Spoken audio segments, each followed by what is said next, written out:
പ്രതിഷേധിച്ചു. ഏതായിരുന്നാലും അബൂ ത്വാലിബ് വാപ്പ അബ്ദുൽ മുത്തലിബ് തങ്ങളുടെ വസിയത്ത് മാനിച്ചുകൊണ്ട് എല്ലാ പട്ടിണിയും സഹിച്ച് നബി തങ്ങൾക്ക് സംരക്ഷണം കൊടുത്ത് അവിടുന്ന് കൂടെ തന്നെ നിൽക്കുന്നുണ്ട്. അബൂ ത്വാലിബിനോട് അള്ളാന്റെ ഹബീബ് പറഞ്ഞു, കാബത്തിന്റെ ഉള്ളില് അവരെഴുതി വെച്ച സാധനം ചെതല് തിന്നുപോയിട്ടുണ്ട്. അവിടെ അള്ളാഹുമ്മ എന്ന അള്ളാന്റെ പേരൊഴിച്ച് ബാക്കിയൊക്കെ ചെതല് തിന്നിട്ടുണ്ട്. റസൂലുള്ളാഹി സ്വല്ലല്ലാഹു അലൈഹി വസല്ലം തങ്ങൾ അവരാരും കാബത്തിന്റെ അകത്തേക്ക് കടത്തിയിട്ടില്ല, കടക്കാണ്ടെന്ന് പറ്റൂല.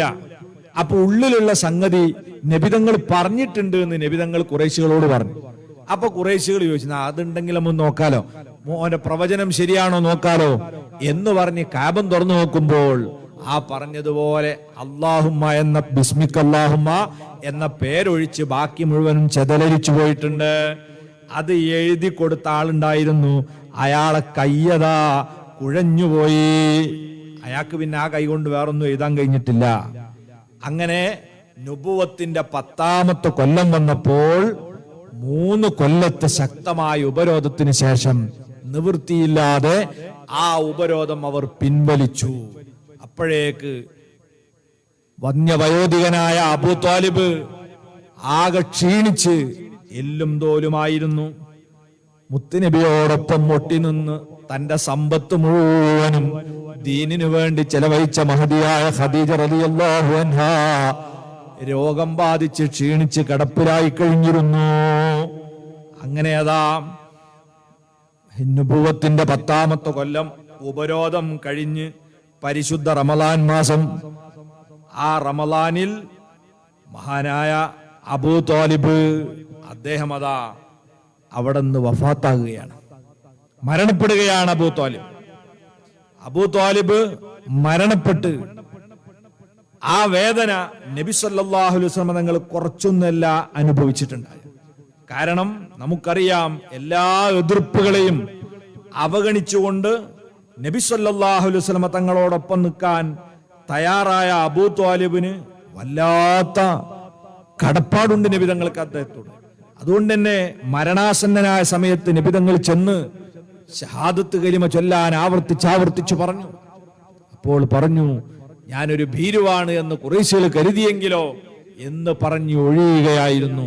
പരസ്യമായി നബി സല്ലല്ലാഹു അലൈഹി വസല്ലം തങ്ങളെ ഷഹാദത്ത് പ്രഖ്യാപിക്കാൻ, അള്ളാന്റെ ദൈവദൂതരാണെന്ന് പറയാൻ, ഏകദൈവ വിശ്വാസം പരസ്യപ്പെടുത്താൻ അദ്ദേഹം കൂട്ടാക്കിയില്ല. അതിൽ മുത്തുനബിക്ക് വലിയ വേദനയുണ്ടായിരുന്നു. റമളാൻ 12-നാണ് ആ സംഭവം നടക്കുന്നത്. ആ വേദനയിൽ മുത്തുനബി കഴിയുമ്പോഴാണ് തൊട്ടടുത്ത ദിവസം റമളാൻ 15-ന്റെ അന്ന് ഇന്നുവരെ തന്റെ കൂടെ നിഴൽ പോലെ പിന്തുടർന്ന് ഒരുപാട് സമ്പത്തിന്റെ ഉടമയായിരുന്ന എല്ലാം തന്റെ കയ്യിലേക്ക് ഏൽപ്പിച്ച് എല്ലാ അർത്ഥത്തിലും പിന്തുണ പ്രഖ്യാപിച്ച തന്റെ പ്രിയതമ ബീബി ഖദീജ റളിയല്ലാഹു അൻഹാ അവിടുന്ന് വഫാത്താകുന്നത് 3 ദിവസം കഴിഞ്ഞ് റമളാൻ 15-നാണ്. നുബുവത്തിന്റെ 10ാമത്തെ കൊല്ലം. റസൂലുള്ളാഹിക്ക് ജീവിതത്തിൽ സഹിക്കാൻ പറ്റാത്ത 2 മരണങ്ങളായിരുന്നു അത്. അതുകൊണ്ട് തന്നെ ചരിത്രകാരന്മാർ ഈ വർഷത്തെ ആമുൽ ഹുസ്ൻ, ദുഃഖവർഷം എന്നാണ് രേഖപ്പെടുത്തി വെച്ചിട്ടുള്ളത്. ഇത് സങ്കടത്തിന്റെ കൊല്ലമാണ്. പ്രവാചകരെ സംബന്ധിച്ചിടത്തോളം സഹിക്കാനാകാത്ത വലിയ സങ്കടത്തിന്റെ വർഷമാണ്. അബൂ ത്വാലിബ് ഒരുപാട് ത്യാഗം സഹിച്ചത് വല്യുപ്പയുടെ വാപ്പയുടെ ആ വസിയത്ത് മാനിച്ച്, അൽ അമീൻ എന്ത് പ്രതിസന്ധി ഉണ്ടായാലും കൂടെ നിൽക്കണമെന്ന് വാപ്പ പറഞ്ഞിട്ടുണ്ട്. അത് മാനിച്ചുകൊണ്ടാണ് കൂടെ നിന്നത്. അതുകൊണ്ട് തന്നെ മഹാൻ പറഞ്ഞിരുന്നു, വല്ലാഹി ലൻ യസിലു ഇലൈക ബിജംഇഹിം ഹത്താ ഉവസ്സിദ ഫിത്തുറാബി ദഫീനാ. ഓ മുഹമ്മദേ, താങ്കളെ സമീപത്തേക്ക് എതിരാളികൾക്ക് അടുക്കാൻ കഴിയില്ല, ഞാൻ മണ്ണടയുന്നത് വരെ. അങ്ങനെ ഉറച്ച പിന്തുണ കൊടുത്ത ആളായിരുന്നു. ആ 2 താങ്ങും തണലും തനിക്ക് നഷ്ടപ്പെട്ടപ്പോൾ മുത്തുനബിക്ക് വല്ലാത്ത അനാഥത്വം തോന്നുകയാണ്. തനിക്ക് ആരുമില്ലാത്തൊരവസ്ഥ വരികയാണ്. ഇതോടെ ശത്രുക്കൾ ആക്രമണത്തിന്റെ മൂർച്ച വർദ്ധിപ്പിച്ചു. അവര് പിന്നെ നബി തങ്ങൾക്ക് സാന്ത്വനം നൽകാൻ പുറത്തു നിന്ന് വരുന്ന പ്രയാസങ്ങളെ പ്രതിരോധിക്കാൻ അബൂ ത്വാലിബ് ഉണ്ടായിരുന്നുവെങ്കിൽ, വീട്ടിലെത്തിയാൽ ആശ്വസിപ്പിക്കാൻ ഭാര്യ ഉണ്ടായിരുന്നുവെങ്കിൽ, അത് രണ്ടും നഷ്ടപ്പെട്ടതോടുകൂടി ഇവരതാ കഠിനമായ ആക്രമണങ്ങൾക്ക് തുടക്കം കുറിക്കുകയാണ്. അതിന്റെ ഭാഗമായി പ്രവാചകരെ ടൗണിൽ വെച്ചും ചന്തയിൽ വെച്ചും അതുപോലെ തന്നെ മറ്റ് ഹജ്ജ് വേളകളിൽ വെച്ചൊക്കെ ശല്യം ചെയ്യാൻ തുടങ്ങുകയാണ്. അവിടൊക്കെ നബിതങ്ങൾ പ്രബോധനത്തിന് പോകും, അങ്ങാടിയിൽ ആള് കൂടുന്ന സ്ഥലത്ത് വെച്ച്. അതേപോലെ തന്നെ പരിശുദ്ധ കഅബം തവാഫ് ചെയ്യാൻ വരുന്നവരെ, ഹജ്ജ് ചെയ്യാൻ വരുന്നവരെ ദീനുൽ ഇസ്ലാമിലേക്ക് ക്ഷണിച്ചുകൊണ്ട് ഹ്രസ്വമായ സന്ദേശങ്ങൾ കൈമാറുമ്പോൾ അവരതാ ശത്രുക്കൾ വരും. എന്നിട്ട് അബൂലഹബിനെ ഇറക്കും, മൂത്താപ്പനെ. മുത്തുനബി പ്രസംഗിച്ചു പോയാൽ ഉടനെ അവിടെ അബൂലഹബ് എന്ന് പ്രസംഗിക്കും. എന്താ പറയാ?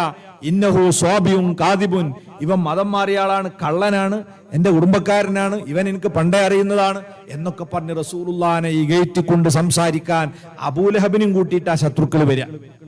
ചില ഉസ്താദുമാരുടെ ചീത്ത പറയാൻ വേണ്ടി ശിഷ്യന്മാരെ തന്നെ ശത്രുക്കൾ ഇറക്കാറുണ്ടല്ലോ. ഇതേപോലെ അന്ന് തന്നെ നബിതങ്ങൾക്കെതിരെ സ്വന്തം കുടുംബത്തിൽ നിന്നാണ് ആളെ ഇറക്കുന്നത്. അങ്ങനെ അതാ നബിതങ്ങൾ നടന്നു പോകുമ്പം തലയിലേക്ക് ചിലർ മണ്ണ് വാരിയിടുന്നു. വീട്ടിലേക്ക് കയറി വരുന്ന മുത്തുനബിയുടെ കുപ്പായത്തിലും തലയിലും ഒക്കെ മണ്ണ് കാണുമ്പോ അവിടുത്തെ പെൺമക്കൾ അതിങ്ങനെ തട്ടിക്കൊടുത്തിട്ട് അവിടുന്ന് സങ്കടപ്പെട്ട് കരയും. അപ്പൊ മുത്തുനബി പറയുന്നത് ഇന്നയാള് വലിച്ചെറിഞ്ഞാള് മറ്റേ ആള് വാരി എറിഞ്ഞതാണ്. എത്രത്തോളം അൽ ബിദായത്തു വൻ നിഹായയിൽ കാണാം, വീട്ടില് പാചകം ചെയ്യാൻ ഉള്ള പാത്രങ്ങൾ കഴുകി വെച്ചാൽ അതിൽ വിസർജ്യ വസ്തുക്കൾ കൊണ്ടിട്ട് കളയും. ഇത്ര വലിയ ശല്യം പ്രവാചകന്റെ കുടുംബത്തിന് നേരെ ഈ രണ്ട് മഹാന്മാരെ മരണത്തിന് ശേഷം ഇവർ ചെയ്യാൻ തുടങ്ങി. ഉഖബത്ത് ബിൻ അബീ മുഅയ്ത് മുത്തുനബി നിസ്കരിക്കുന്ന സമയത്ത് കഴുത്തിലെ മുണ്ടിട്ട് മുറുക്കി കൊല്ലാൻ ശ്രമിച്ചു.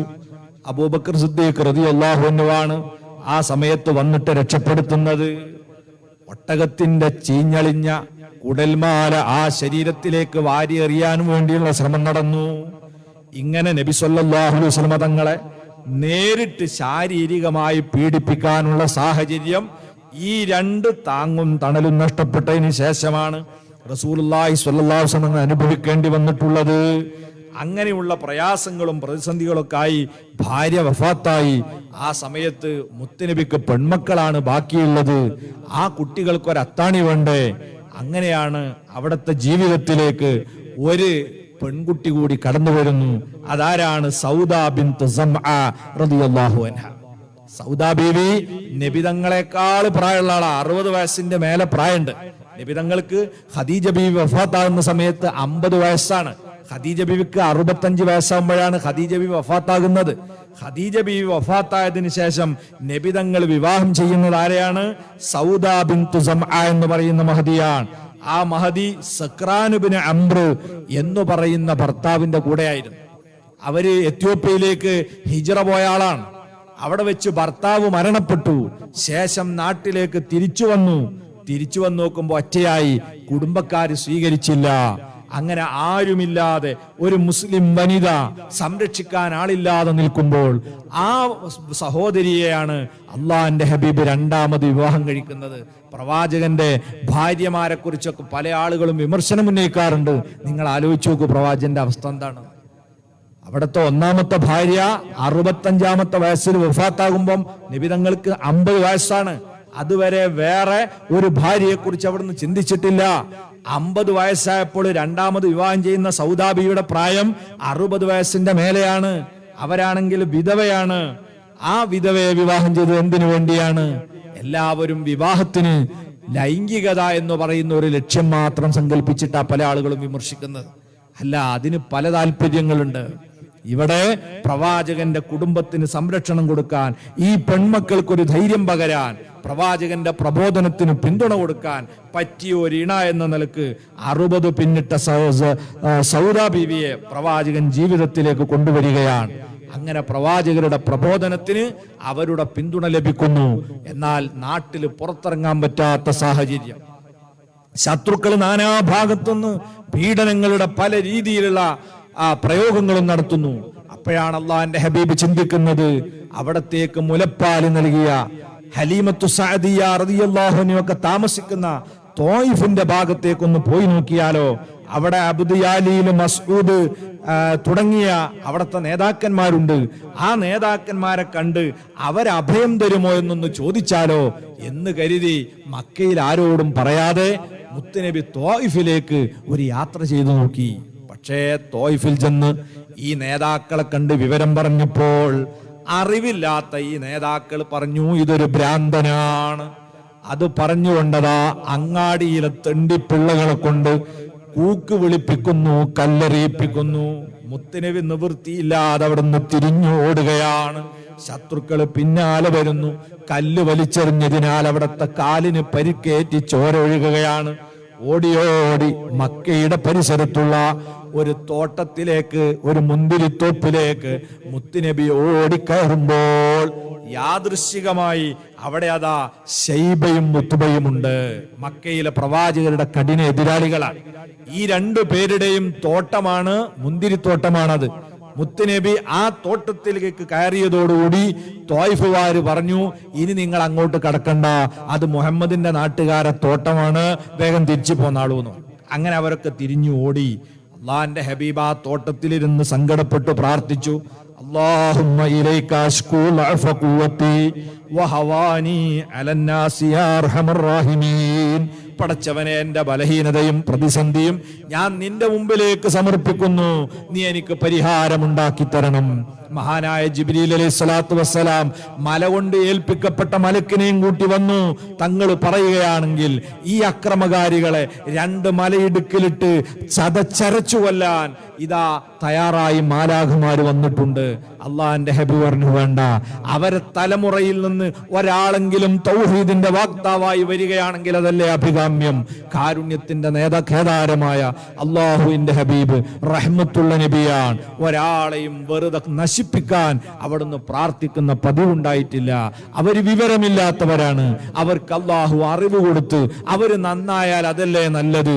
ഇതാണ് മുഹമ്മദ് മുസ്തഫ സ്വല്ലല്ലാഹു അലൈഹി വസല്ലം. ഏതായിരുന്നാലും ആ തോട്ടത്തിൽ വെച്ച് അദാസ് എന്ന് പറയുന്ന തോട്ടം നടത്തിപ്പുകാരൻ, ആ നടത്തിപ്പുകാരനെ വിളിച്ച് അതാ ശൈബയും ഉതുബയും പറഞ്ഞു, അവർക്ക് അലിവ് തോന്നി, കാലും ചോരൊഴുകുന്നുണ്ട്, ആകെ വിഷണ്ണനായിട്ടുണ്ട്. അതുകൊണ്ട് ഒരു കുല മുന്തിരി അദ്ദേഹത്തിന് കൊണ്ടുകൊടുക്കാൻ തോട്ടം നടത്തി വരാറുള്ള അദാസിനോട് പറഞ്ഞു. അദാസ് ആ മുന്തിരിയുമായി മുത്തുനബിയുടെ മുമ്പിൽ വന്നു. നബി തങ്ങൾ സന്തോഷത്തോടെ വാങ്ങി ബിസ്മി ചൊല്ലി വായിലിടുന്നത് കണ്ടപ്പോൾ അദാസ് സംഭാഷണം തുടങ്ങി, അല്ല, മക്കയിൽ ഇങ്ങനെ ഒരു പതിവ് നമ്മൾ കണ്ടിട്ടില്ലല്ലോ, നിങ്ങൾ ആരാണ്? മുത്തുനബി അവിടത്തെ പരിചയപ്പെടുത്തി.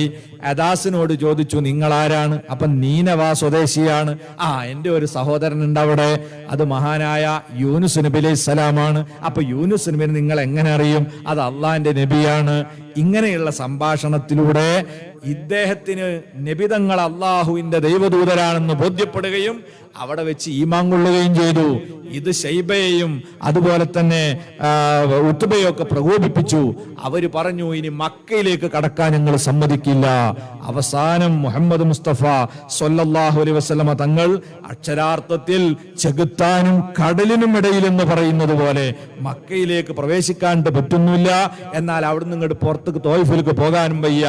ഇവർ രണ്ടുപേരും കഠിനമായ വാശി പിടിച്ചു.